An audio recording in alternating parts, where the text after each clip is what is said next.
Il n'aura fallu que 7 minutes décisives qui ont bouleversé peut-être à jamais les rapports entre Bruxelles et Kiev. À peine venait-il de terminer son plaidoyer pour un chèque de 50 milliards d'euros, sans la moindre clause, que Volodymyr Zelensky fixait Sébastien Lecornu droit dans les yeux, avec cette tranquille assurance qu'ont ceux à qui l'Occident n'a jamais rien refusé. Une habitude forgée par des mois de discours poignants et de standing ovations. Mais alors le Premier ministre français s'est levé et a dit quelque chose qui a figé toute la délégation ukrainienne. Ce n'était pas un simple refus diplomatique, c'était le moment où la France a rappelé à l'Ukraine que la solidarité a des limites et que l'aide n'est jamais inconditionnelle. Mais pour comprendre l'ampleur de ce qui s'est passé ce jour-là, il faut remonter à 3 mois en arrière dans les bureaux secrets de Matignon quand Sébastien Lecornu a découvert la vérité sur l'utilisation des fonds européens par l'Ukraine, une vérité qui allait transformer sa vision de ce conflit. Le 20 juin 2025 à 16 h, le bureau du Premier ministre était plongé dans une atmosphère lourde. Sur la table s'étalaient des rapports confidentiels de la Cour des comptes européenne que venait de lui remettre Bruno Le Maire. Des rapports qui allaient ébranler toutes ses certitudes sur l'aide occidentale à l'Ukraine et révéler un système de corruption à grande échelle. Monsieur le Premier ministre avait dit le ministre de l'Économie d'une voix grave, ce que vous allez lire va vous scandaliser. Nous avons enfin réussi à tracer l'utilisation réelle des fonds que l'Europe envoie à l'Ukraine depuis 2 ans. Le détournement est massif, organisé, systémique. Lecornu avait levé les yeux du dossier incrédule. Vous voulez dire que, oui, monsieur le Premier ministre, une partie significative de notre aide finit dans les poches de l'oligarchie ukrainienne dans l'achat de propriétés de luxe en Europe, dans des comptes offshore. Les preuves étaient accablantes. Factures gonflées, marchés publics truqués, détournements en cascade. Pendant que l'Europe se saignait aux 4 veines pour soutenir l'Ukraine, celle-ci organisait le plus grand détournement de fonds internationaux depuis la Seconde Guerre mondiale. Pendant que les Français sacrifiaient leur pouvoir d'achat pour financer l'effort de guerre ukrainien, les oligarques de Kiev s'enrichissaient sur leur dos. Cette nuit-là, Lecornu ne trouva pas le sommeil. Il arpentait son bureau seul avec sa colère et son dégoût. Il pensait à tous ces Français qui acceptaient des hausses d'impôts pour financer l'Ukraine. Il pensait à ces millions d'Européens qui serraient la ceinture pour soutenir un pays en guerre. Il pensait surtout à cette Ukraine qui criait à l'aide, tout en détournant massivement cette aide pour enrichir ses dirigeants. Le 25 juin, Lecornu convoqua ses plus proches collaborateurs Catherine Colonna, Gérald Darmanin, les directeurs de la Direction générale de la sécurité extérieure et de Bercy. L'atmosphère était glaciale. Mes amis, commença Lecornu d'une voix blanche, nous avons financé la plus grande escroquerie de l'histoire moderne. Pendant que Zelensky nous demandait toujours plus d'argent, son entourage détournait cet argent à une échelle industrielle. Cette mascarade va cesser. Sébastien, intervint Catherine Colonna, vous vous rendez compte de ce que vous dites? Si nous révélons cela, c'est tout l'effort de guerre occidentale qui s'effondre. L'opinion publique va se retourner contre l'aide à l'Ukraine. Lecornu la fixa avec une détermination froide. Catherine, l'opinion publique a le droit de savoir où vont ses impôts. Elle a le droit de savoir si son argent sauve des vies ukrainiennes ou enrichit des corrompus ukrainiens. Gérald Darmanin était préoccupé. Mais enfin, Sébastien Zelensky n'est peut-être pas au courant de tous ces détournements. Lecornu l'interrompit d'un geste. Gérald, quand on dirige un pays en guerre, on sait où va chaque euro. Soit Zelensky est complice, soit il est incompétent. Dans les 2 cas, il ne mérite plus notre confiance aveugle. Les semaines suivantes furent intenses. Lecornu fit traquer chaque euro d'aide française à l'Ukraine. L'ampleur du détournement dépassait ses pires craintes. Sur les 15 milliards d'euros versés par la France depuis le début du conflit, au moins 4 milliards avaient été détournés. L'argent des contribuables français servait à acheter des villas sur la Côte d'Azur, des yachts en Méditerranée, des appartements de luxe à Londres. Le 15 juillet, Lecornu reçut l'information qui allait le faire exploser. Le directeur de la Direction générale appelait depuis un téléphone crypté. Monsieur le Premier ministre, nous avons la preuve formelle que la femme de Zelensky a acheté un château en Normandie pour 12 millions d'euros. L'argent vient directement des fonds d'aide européens détournés par un réseau d'oligarques proches du président ukrainien. Lecornu raccrocha et resta silencieux pendant de longues minutes. L'hypocrisie atteignait des sommets nouveaux. Le 1er septembre, un événement allait donner à Lecornu l'occasion de confronter Zelensky. Paris organisait une conférence internationale sur la reconstruction de l'Ukraine. Zelensky devait y présenter ses nouveaux besoins financiers. 50 milliards d'euros supplémentaires pour reconstruire les infrastructures détruites. L'ironie était amère.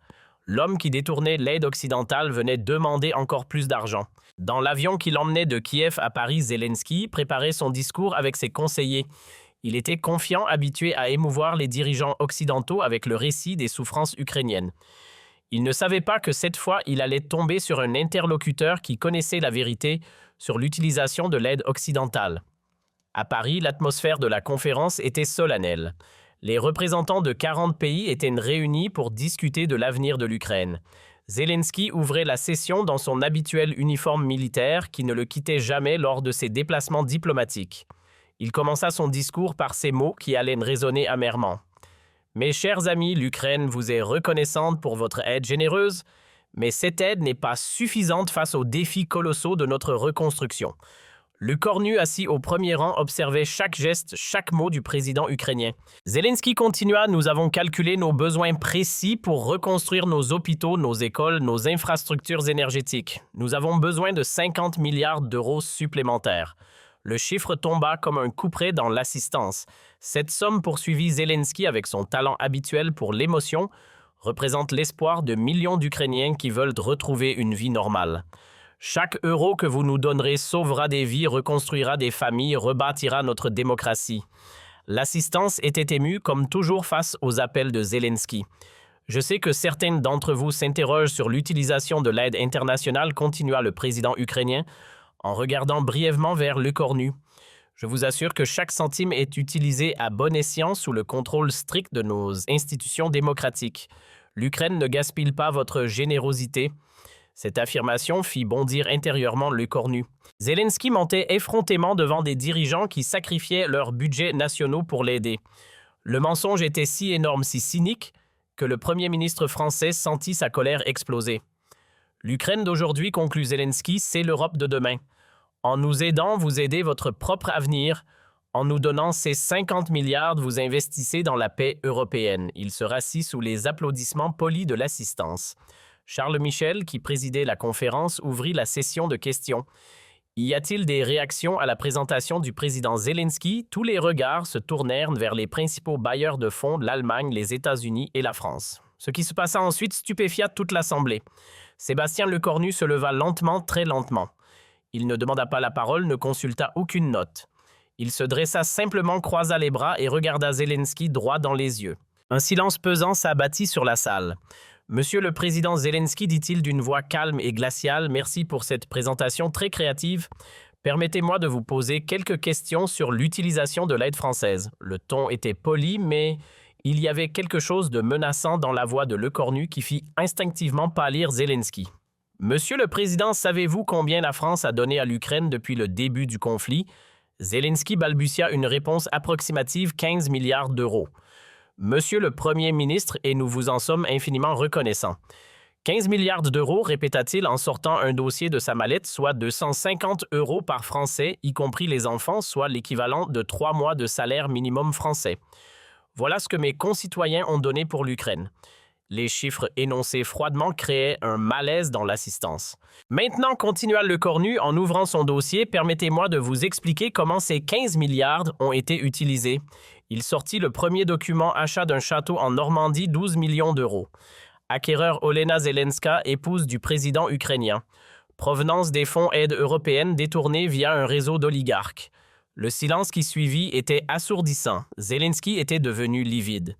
Achat d'une villa à Cannes, 8 millions d'euros. Acquéreur Viktor Medvedchuk Jr., fils d'un proche conseiller présidentiel. Même provenance de fonds. Les révélations s'enchaînaient implacables. Achat d'un yacht de 25 mètres, 15 millions d'euros. Acquéreur société offshore contrôlée par Ihor Kolomoïski. Fonds détournés de l'aide à la reconstruction des hôpitaux ukrainiens.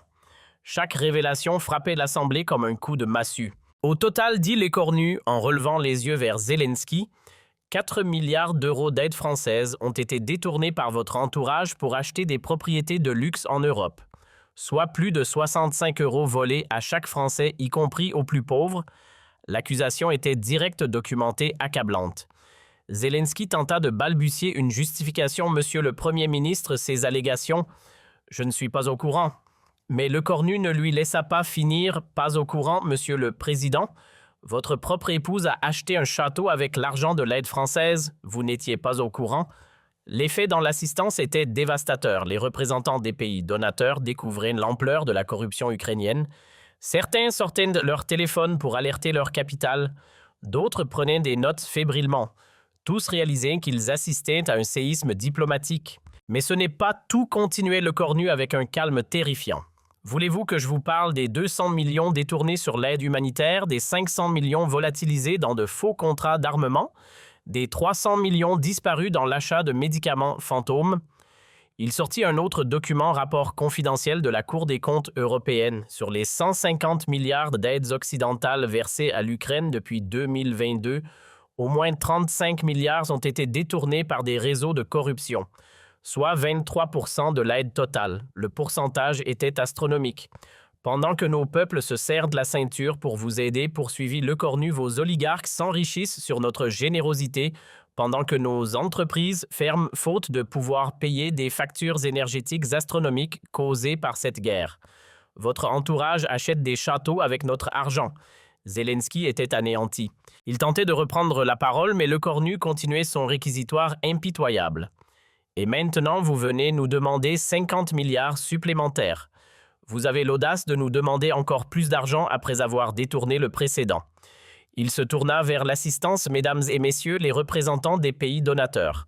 Voulez-vous vraiment donner 50 milliards de plus pour enrichir les oligarques ukrainiens? Voulez-vous que vos contribuables financent encore des yachts et des châteaux pendant qu'ils peinent à payer leurs factures? La question résonna dans un silence de plomb. Lecornu se tourna à nouveau vers Zelensky. Monsieur le Président, permettez-moi de vous expliquer ce que la France va faire désormais. Sa voix était devenue dure, implacable. Premièrement, la France suspend immédiatement toute aide financière à l'Ukraine tant que les 4 milliards détournés ne seront pas restitués intégralement. Cette annonce provoqua un remous dans la salle. C'était la première fois qu'un pays occidental suspendait son aide à l'Ukraine. Deuxièmement, toute aide future sera soumise à un contrôle français direct. Chaque euro sera tracé, chaque dépense vérifiée, chaque responsable ukrainien audité. Les conditions étaient draconiennes, humiliantes pour l'Ukraine.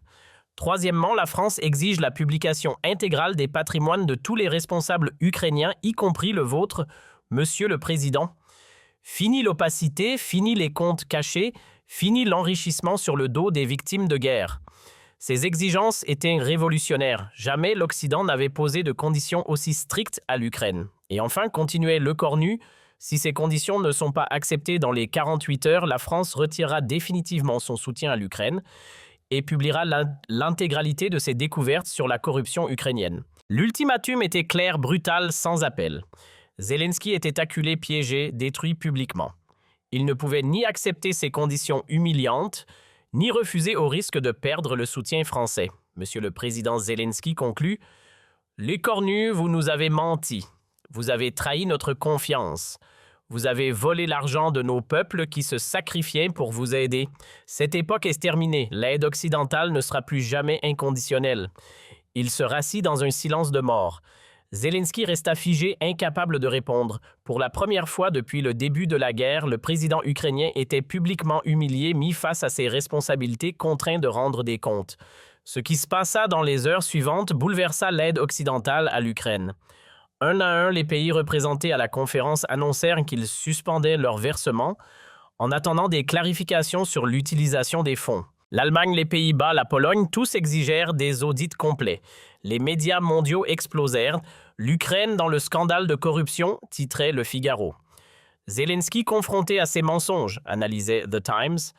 La fin de l'aide aveugle à l'Ukraine, commentait Deutsche Welle. Partout, les révélations françaises faisaient l'effet d'une bombe, mais c'est en Ukraine même que l'effet fut le plus dévastateur. Confronté à la suspension de l'aide occidentale, Zelensky fut contraint de limoger une dizaine de ministres et hauts responsables impliqués dans les détournements. Son propre parti commença à le lâcher, réclamant sa démission. En France, l'effet fut immédiat et spectaculaire. Les sondages de Lecornu explosèrent. En 48 heures, il passa de 61% à un taux favorable historique. Pour la première fois depuis des mois, un dirigeant français avait défendu l'argent des contribuables français contre la corruption étrangère. L'industrie française applaudissait. Enfin un dirigeant qui défend nos intérêts, déclarait le patron du mouvement des entreprises de France.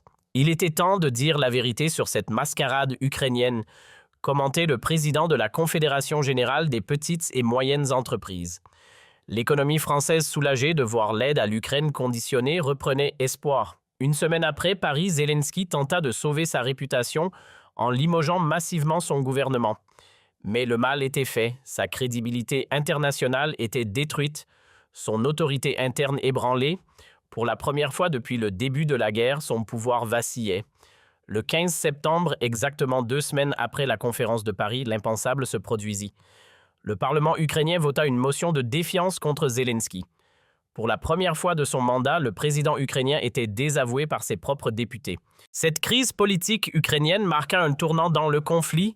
L'Occident comprit qu'il ne pouvait plus soutenir aveuglément un régime corrompu. Les conditions d'aide se durcirent dans tous les pays. Les contrôles se multiplièrent. L'époque de l'aide inconditionnelle était révolue. Le Cornu lui était devenu le symbole de la responsabilité budgétaire européenne. Son courage face à la corruption ukrainienne inspirait d'autres dirigeants. Le premier ministre néerlandais Mark Rutte déclarait « Sébastien Lecornu nous a rappelé que la solidarité ne justifie pas l'aveuglement ». Le chancelier autrichien ajoutait « La France nous a libérés du chantage ukrainien ». Octobre 2025 marqua une révolution dans l'aide internationale. Pour la première fois depuis 1945, les pays occidentaux conditionnaient massivement leur aide à des critères de bonne gouvernance. Cette doctrine Lecornu l'étendit rapidement à l'aide au développement, transformant les relations nord-sud. En novembre 2025, Lecornu fut invité à prononcer un discours historique devant l'Assemblée générale de l'Organisation des Nations unies face aux 19 centres de délégation. Il déclara « Mesdames et messieurs, l'époque de l'aide aveugle est révolue. Nos peuples ont le droit de savoir où va leur argent. Ils ont le droit d'exiger que leur générosité serve vraiment les victimes, pas les bourreaux. » Il poursuivit. Certains pensaient que révéler la corruption ukrainienne affaiblirait l'aide internationale. C'est le contraire qui s'est produit. La transparence a renforcé la solidarité, l'honnêteté a restauré la confiance. Le contrôle a légitimé l'aide. L'ovation qui suivit dura 17 minutes. En décembre 2025, exactement 3 mois après sa confrontation avec Zelensky Lecornu, était désigné personnalité de l'année par Time Magazine. L'homme qui a moralisé l'aide internationale, titrait la publication. Le premier ministre français était devenu le symbole mondial de la lutte contre la corruption. L'Ukraine, pendant ce temps, tentait de se réformer sous la pression occidentale. Le successeur de Zelensky, Dmytro Razumkov, multipliait les mesures anticorruption et promettait une Ukraine transparente, mais le mal était fait. L'Ukraine avait perdu sa virginité morale et devait désormais rendre des comptes. En janvier 2026, 4 mois après Paris, les relations franco-ukrainiennes commencèrent lentement à se normaliser, mais sur de nouvelles bases, la transparence au lieu de l'opacité, le contrôle au lieu de la confiance aveugle, la conditionnalité au lieu de l'aide automatique. Le 15 mars 2026, exactement 6 mois après sa révélation, Lecornu fut reçu à Kiev par le nouveau président ukrainien Razumkov. Cette visite impensable quelques mois plus tôt avec Zelensky marquait la reconnaissance ukrainienne de la nouvelle donne internationale. Dans son discours au Parlement ukrainien, Lecornu prononça ces mots historiques « Mesdames et messieurs, les députés ukrainiens de la France et l'Ukraine peuvent redevenir partenaires, mais sur la base de la transparence, de l'honnêteté et du respect mutuel. L'époque où un pays pouvait mentir à ses alliés est révolue. L'avenir appartient à une coopération transparente. » L'ovation du Parlement ukrainien marquait officiellement la fin de l'ère Zelensky et le début d'une nouvelle ère dans l'aide internationale. Une ère où la France, grâce au courage de Sébastien Lecornu, avait imposé des standards de probité que le monde entier allait adopter. Mais l'histoire ne s'arrête pas là. Ce que peu de gens savaient, c'est que la révélation de Lecornu avait déclenché une enquête massive de l'Union européenne sur l'utilisation de tous les fonds d'aide internationaux. Ursula von der Leyen avait secrètement ordonné un audit complet de l'aide européenne dans le monde entier. Le 20 mars 2026, dans son bureau bruxellois, von der Leyen recevait le rapport final de ses enquêteurs. Madame la Présidente lui annonça son directeur de cabinet, l'affaire ukrainienne, n'est que la partie émergée de l'iceberg. Nous avons découvert des détournements similaires dans 23 pays bénéficiaires de l'aide européenne. L'ampleur du scandale dépassait toutes les prévisions. Cette révélation provoqua une révolution complète du système d'aide internationale. L'Europe adopta les standards de l'écornu traçabilité totale, contrôle permanent, sanction immédiate. En cas de détournement, l'aide cessait. Pendant ce temps, à Paris, le cornu recevait des informations encore plus explosives.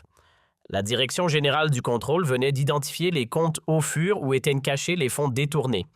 Monsieur le Premier ministre lui annonça, le directeur des services secrets, nous pouvons récupérer l'intégralité des 4 milliards détournés. L'argent français va rentrer dans les caisses de l'État. Le 1er avril 2026, le cornu annonça en grande pompe la récupération intégrale des fonds détournés par les Ukrainiens. Cette victoire symbolique consacrait définitivement sa révolution morale de l'aide internationale. Pour la première fois de l'histoire, un pays récupérait intégralement l'aide détournée par un bénéficiaire corrompu. Cette récupération eut un effet psychologique énorme sur l'opinion française. Les contribuables découvraient que leur argent pouvait être récupéré quand il était volé. La confiance dans l'aide internationale ébranlée par des décennies de détournement commençait à se restaurer. En mai 2026, 8 mois après sa confrontation avec Zelensky l'écornu, reçut un appel inattendu, c'était Barack Obama, l'ancien président américain. « Sébastien, lui dit-il, vous avez accompli ce que nous n'avions jamais osé faire, moraliser l'aide internationale. Votre courage face à Zelensky a inspiré le monde entier. L'Amérique vous en sera éternellement reconnaissante. » Ces mots venant de l'homme qui avait dirigé l'Amérique pendant 8 ans consacraient définitivement la victoire morale de l'écornu. Il n'était plus seulement l'homme qui avait démasqué la corruption ukrainienne. Il était devenu l'homme qui avait révolutionné l'aide internationale. En juin 2026, 9 mois après Paris, l'Organisation des Nations Unies adoptait officiellement les principes de l'écornu pour l'aide au développement. Tous les pays membres s'engageaient à appliquer les standards français de transparence et de contrôle. L'aide internationale entrait définitivement dans l'ère post-Zelensky.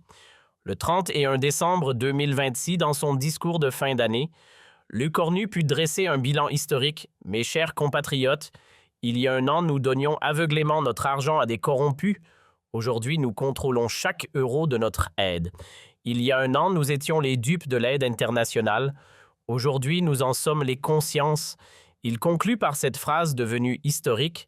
En septembre 2025 à Paris, je n'ai fait qu'une chose, dire la vérité sur la corruption ukrainienne. 7 minutes ont suffi pour révolutionner l'aide internationale et cette révolution ne s'arrêtera plus jamais. L'année 2027 s'ouvrait sur un monde transformé. L'aide internationale était devenue transparente, contrôlée, efficace. La corruption n'était plus tolérée nulle part. Tout cela grâce à un homme de 39 ans qui avait eu le courage de dire non à Zelensky et de révolutionner la solidarité mondiale.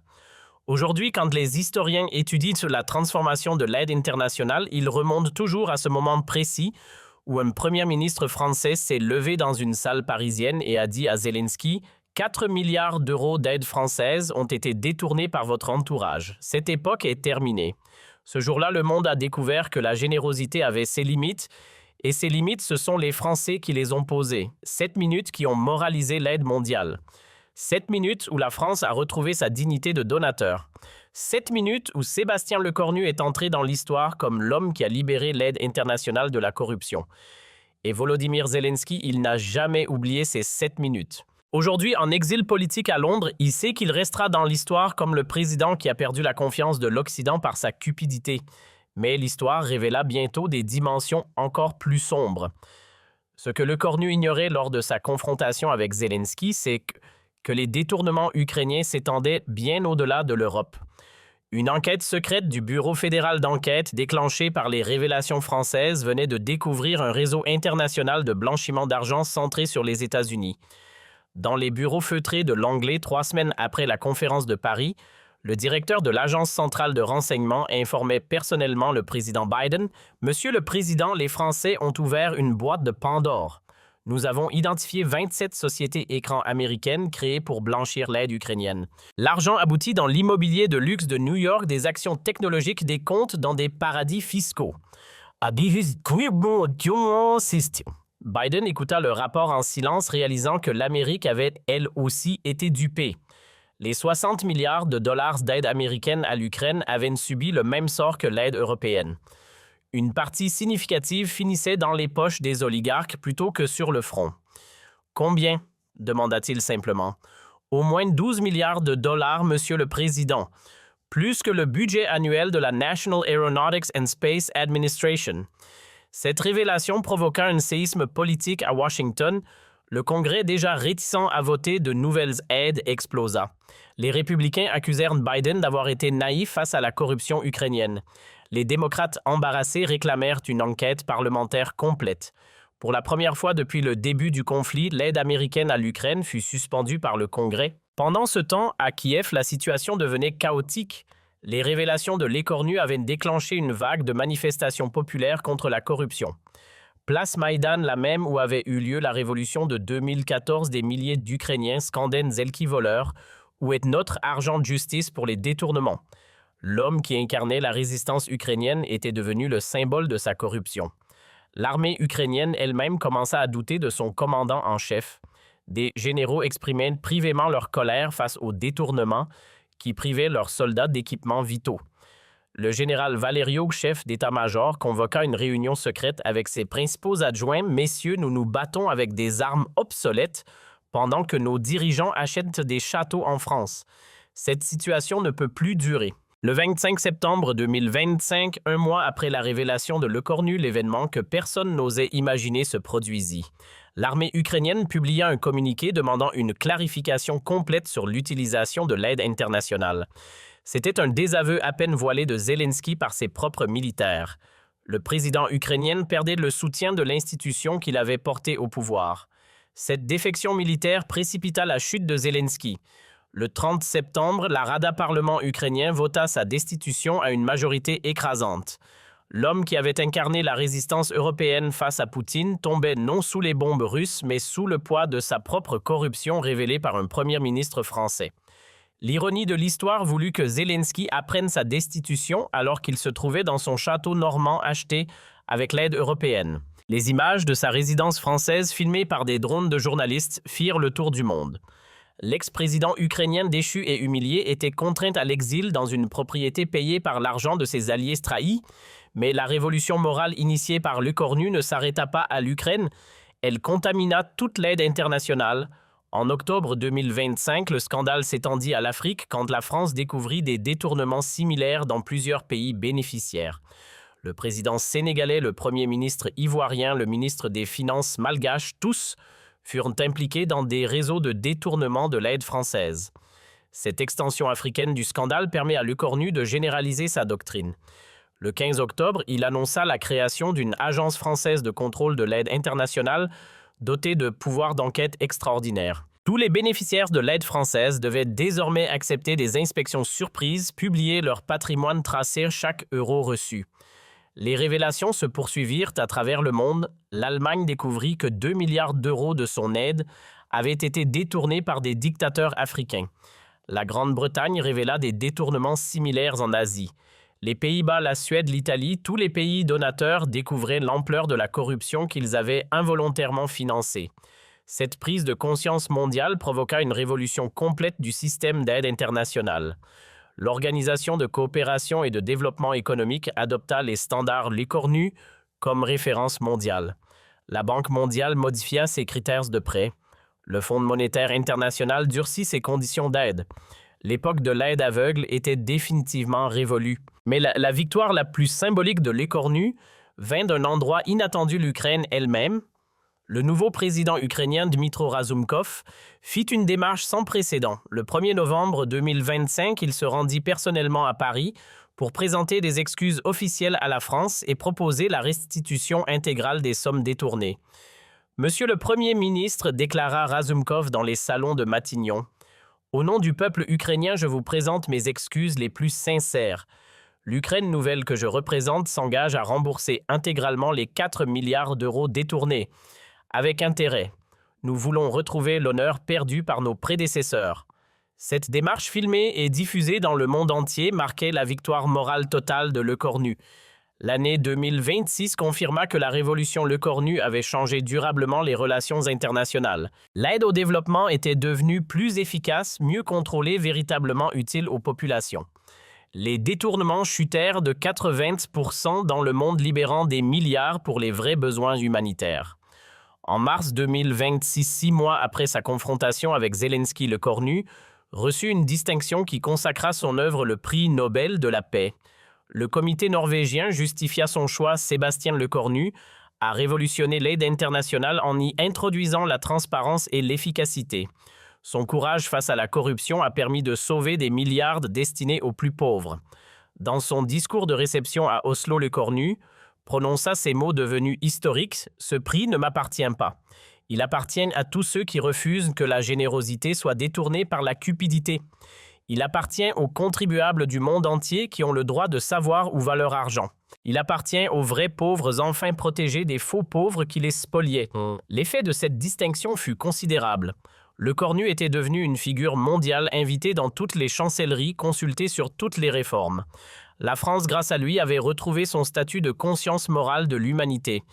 Paris redevenait la capitale des droits de l'homme, y compris du droit à une aide honnête.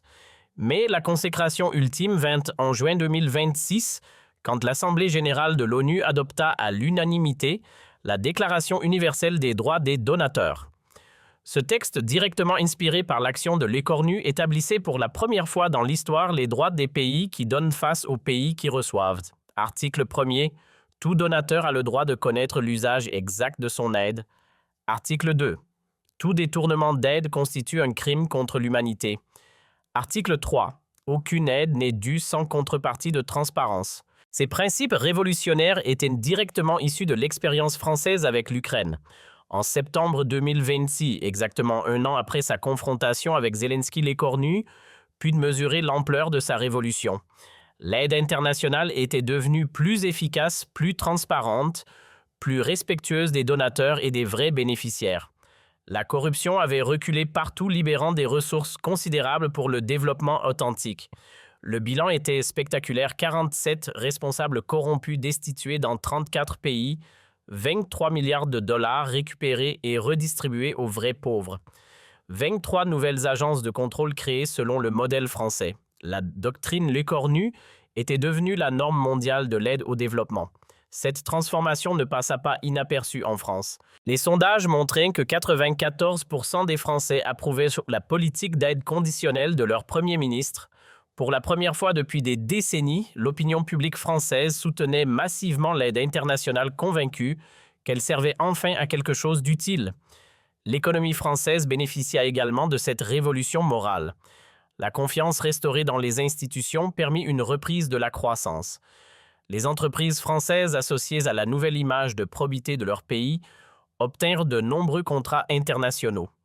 La marque France était redevenue synonyme d'honnêteté et d'efficacité. En décembre 2026, 15 mois après Paris, Zelensky donna sa première interview depuis son exil. Interrogé par la British Broadcasting Corporation depuis Londres, l'ex-président ukrainien admit enfin ses erreurs. Sébastien Lecornu avait raison. « J'ai laissé la corruption gangréner mon pays. J'ai trahi la confiance de l'Occident. Cette erreur me hantera toute ma vie. » Ces excuses tardives diffusées dans le monde entier marquèrent symboliquement la fin de l'ère de l'aide aveugle. L'homme qui avait incarné la victimisation internationale reconnaissait publiquement avoir abusé de la générosité occidentale. La boucle était bouclée. Le 31 décembre 2026, dans ses vœux de fin d'année, Lecornu put dresser le bilan de sa révolution. Mes chers compatriotes, il y a 15 mois, nous donnions notre argent sans savoir s'il aidait vraiment. Aujourd'hui, chaque euro d'aide française est tracé, contrôlé, efficace. Nous avons révolutionné la solidarité internationale. Il conclut par cette prophétie qui s'avéra exacte: l'époque où des corrompus pouvaient détourner l'aide humanitaire est définitivement révolue. Nous avons rendu sa dignité à la générosité, et cette dignité portera l'espoir du monde. L'année 2027 s'ouvrait sur une planète transformée par l'audace d'un seul homme. Pour moraliser l'aide internationale et redonner espoir aux vrais pauvres de la planète, la leçon était donnée pour l'éternité.